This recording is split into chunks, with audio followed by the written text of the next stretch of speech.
Lawang Sewu adalah salah satu bangunan bersejarah yang terkenal di Indonesia, terletak di kota Semarang, Jawa Tengah. Bangunan ini memiliki sejarah yang panjang dan beragam, yang mencerminkan berbagai peristiwa dan perubahan dalam sejarah Indonesia. 1. Pembangunan. Lawang Sewu awalnya dibangun oleh pemerintah Hindia Belanda pada awal abad ke-20. Tepatnya dimulai pada tahun 1904 dan selesai pada tahun 1919. Bangunan ini awalnya digunakan sebagai kantor pusat administrasi Netherlands Indische Spoorweg Maatschappij, NS, sebuah perusahaan kereta api Belanda. 2.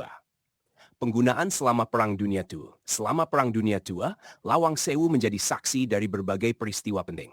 Pada masa pendudukan Jepang, bangunan ini digunakan sebagai markas militer Jepang. Banyak cerita muncul tentang peristiwa-peristiwa mengerikan yang terjadi di sana selama periode tersebut. Ketiga, masa pasca kemerdekaan. Setelah kemerdekaan Indonesia pada tahun 1945, Lawang Sewu diambil alih oleh pemerintah Indonesia. Bangunan ini kemudian digunakan sebagai kantor administratif pemerintah daerah Semarang dan beberapa instansi lainnya. 4. Mitos dan legenda. Lawang Sewu juga terkenal karena mitos dan legenda yang berkembang di sekitarnya.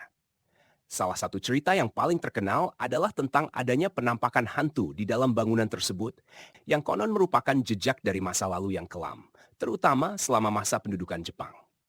5. Pengakuan sebagai bangunan bersejarah.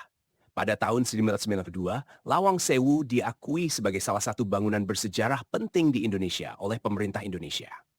Sejak itu, upaya pemeliharaan dan restorasi telah dilakukan untuk mempertahankan keaslian dan keindahan bangunan ini. Hari ini, Lawang Sewu telah menjadi salah satu objek wisata dan landmark yang terkenal di Semarang, menarik wisatawan dari dalam dan luar negeri untuk mengagumi keindahan arsitekturnya yang megah dan menelusuri jejak sejarahnya yang kaya.